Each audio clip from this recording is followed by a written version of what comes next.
Selamat datang di perkuliahan hari ini di mana kita akan membahas tentang paradigma penelitian, khususnya di konteks multimedia interaktif. Paradigma penelitian akan menjadi fondasi dari bagaimana kita melakukan penelitian secara sistematis dan ilmiah.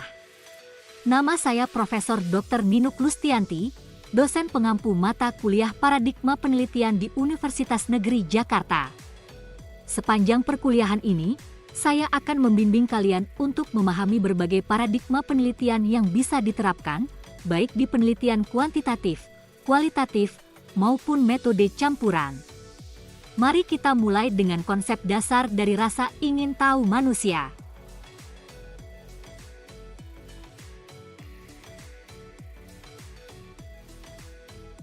Seperti yang kita ketahui, manusia adalah makhluk yang secara alami memiliki hasrat ingin tahu kuat. Dari zaman dahulu, manusia selalu berusaha mencari jawaban atas pertanyaan-pertanyaan mendasar mengenai dunia ini.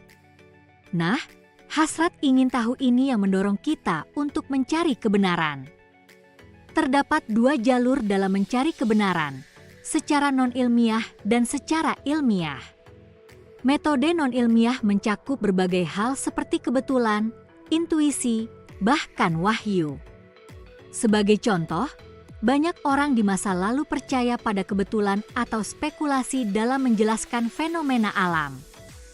Tetapi, sebagai ilmuwan, kita berfokus pada pendekatan yang lebih sistematis seperti penalaran logis, pengembangan teori, dan metode empiris untuk menemukan kebenaran. Jadi, pengetahuan yang kita miliki harus berdasarkan penelitian dan bukti yang dapat diuji dan dibuktikan.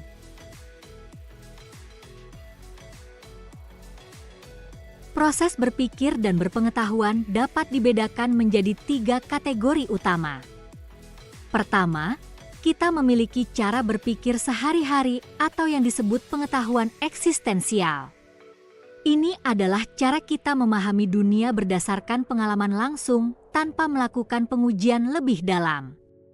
Contohnya adalah ketika kita menganggap bahwa matahari terbit di timur dan terbenam di barat hanya berdasarkan pengamatan sehari-hari. Yang kedua adalah pengetahuan ilmiah atau faktual. Ini adalah cara berpikir yang lebih sistematis, di mana kita tidak hanya mengandalkan apa yang kita lihat, tetapi juga metode ilmiah untuk menguji hipotesis dan mencari bukti-bukti yang mendukung. Pengetahuan ilmiah ini membantu kita membuat kesimpulan yang lebih akurat berdasarkan data yang valid. Yang ketiga, ada pengetahuan filosofis atau filsafat. Ini adalah cara berpikir yang lebih radikal dan mendalam tentang hakikat sesuatu. Filsafat bertanya tentang kebenaran tertinggi, asal mula segala sesuatu, dan pertanyaan-pertanyaan mendasar lainnya. Filsafat seringkali berfokus pada apa yang ada di balik realitas yang kita lihat.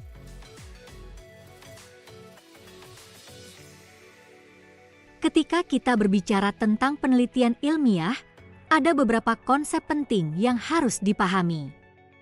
Pertama adalah metode ilmiah. Metode ini mengacu pada serangkaian langkah yang diambil untuk menjawab pertanyaan penelitian.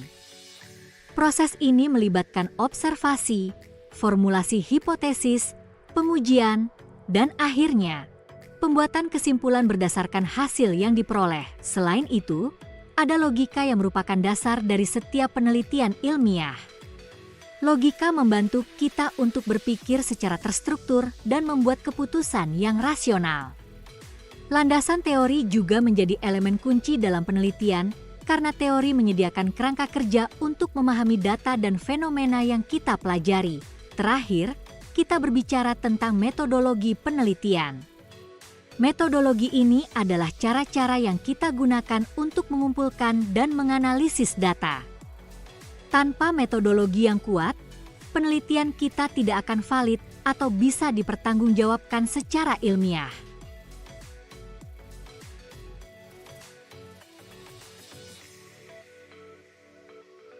Kini, mari kita masuk ke dalam 2 konsep penting dalam filsafat ilmu, ontologi dan epistemologi. Ontologi adalah cabang filsafat yang mempelajari tentang apa yang ada, atau dengan kata lain, realitas. Dalam penelitian ilmiah, kita seringkali bertanya tentang apa yang nyata dan bagaimana kita dapat memahami kenyataan tersebut. Ontologi mencakup pendekatan logis dan metodis untuk memahami sesuatu yang nyata. Misalnya, kita dapat menggunakan pendekatan rasional dan sistematis untuk mempelajari berbagai fenomena, sedangkan epistemologi membahas tentang bagaimana kita mengetahui sesuatu, atau dengan kata lain, bagaimana pengetahuan itu dihasilkan dan dipahami. Epistemologi adalah cabang filsafat yang mendefinisikan sumber dan sifat pengetahuan. Dalam konteks penelitian, epistemologi membantu kita memilih metode dan pendekatan untuk mengumpulkan data, apakah melalui observasi langsung atau teori yang sudah ada sebelumnya. Epistemologi mendorong kita untuk berpikir kritis tentang bagaimana kita tahu apa yang kita ketahui.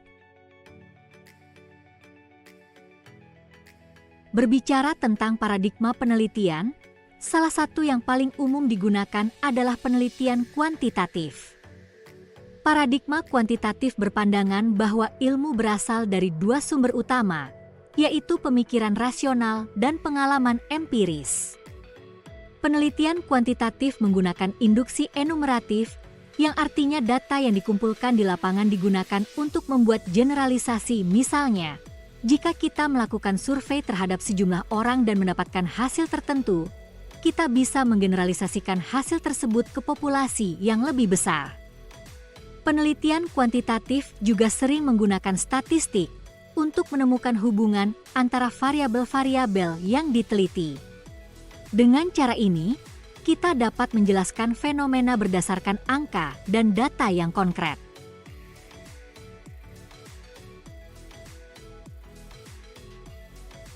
Sebaliknya, penelitian kualitatif menggunakan pendekatan yang berbeda. Penelitian ini menggunakan paradigma interpretif atau fenomenologis yang lebih banyak digunakan dalam ilmu-ilmu sosial, seperti sosiologi dan antropologi. Dalam penelitian kualitatif, proses penelitian itu sendiri lebih penting daripada hasil akhirnya. Artinya, kita lebih fokus pada makna dan interpretasi dari data yang diperoleh, bukan hanya angka atau statistik. Misalnya, dalam penelitian kualitatif, kita mungkin akan melakukan wawancara mendalam dengan beberapa individu untuk memahami pandangan dan pengalaman mereka. Penelitian kualitatif sangat berguna ketika kita ingin memahami konteks dan makna dari fenomena tertentu daripada hanya mengukur variabel-variabel. Ada juga metode penelitian campuran yang menggabungkan pendekatan kuantitatif dan kualitatif. Dengan metode ini, peneliti dapat mengumpulkan data secara numerik sekaligus memahami konteks dan makna dari data tersebut. Kelebihan dari metode ini adalah kita bisa menjawab pertanyaan penelitian dengan lebih lengkap, misalnya menjawab pertanyaan apa, mengapa, dan bagaimana secara bersamaan. Penelitian campuran juga memungkinkan peneliti untuk meminimalkan kelemahan dari salah satu metode. Jika data kuantitatif mungkin tidak bisa menjelaskan alasan di balik angka-angka, penelitian kualitatif bisa membantu kita mendapatkan wawasan yang lebih mendalam. Perbedaan utama antara penelitian kuantitatif dan kualitatif terletak pada jenis data yang digunakan. Penelitian kuantitatif fokus pada data numerik dan hasil statistik. Kita menggunakan angka-angka ini untuk mengidentifikasi pola dan hubungan antara variabel. Misalnya, kita bisa melihat hubungan antara kebiasaan belajar siswa dengan prestasi akademisnya. Sebaliknya, penelitian kualitatif berfokus pada informasi non-numerik. Proses dan makna penelitian lebih banyak ditonjolkan. Misalnya, kita bisa mewawancarai siswa tentang pengalaman mereka dalam belajar untuk mendapatkan wawasan yang lebih kaya tentang faktor-faktor yang mempengaruhi prestasi mereka. Demikian materi perkuliahan di hari ini. Semoga materi yang sudah kita bahas bisa memperluas pemahaman tentang berbagai paradigma penelitian. Jangan lupa berdiskusi lebih lanjut di forum diskusi yang telah disediakan di LMS, karena hal ini akan menjadi kesempatan yang baik untuk bertanya dan berbagi pandangan dengan teman-teman sekelas. Sampai jumpa di sesi diskusi berikutnya.